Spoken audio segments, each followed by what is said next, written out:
Mayong hapon. Oh, ako pinutol. Babad sa tubig para magkaroon ng ugat. Babad natin. Pagkatapos, muna siya may tabok. Nanay itlog oh. Pwede na siya itanong.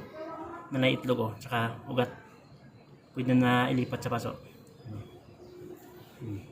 Pag nakababad, ganito. Pagka 3 linggo, ganito. Muna itlog. Pwede na itanong.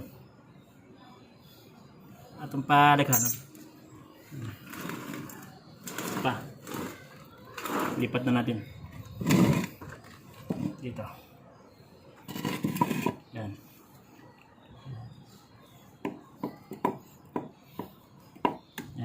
Yan lang. Bye.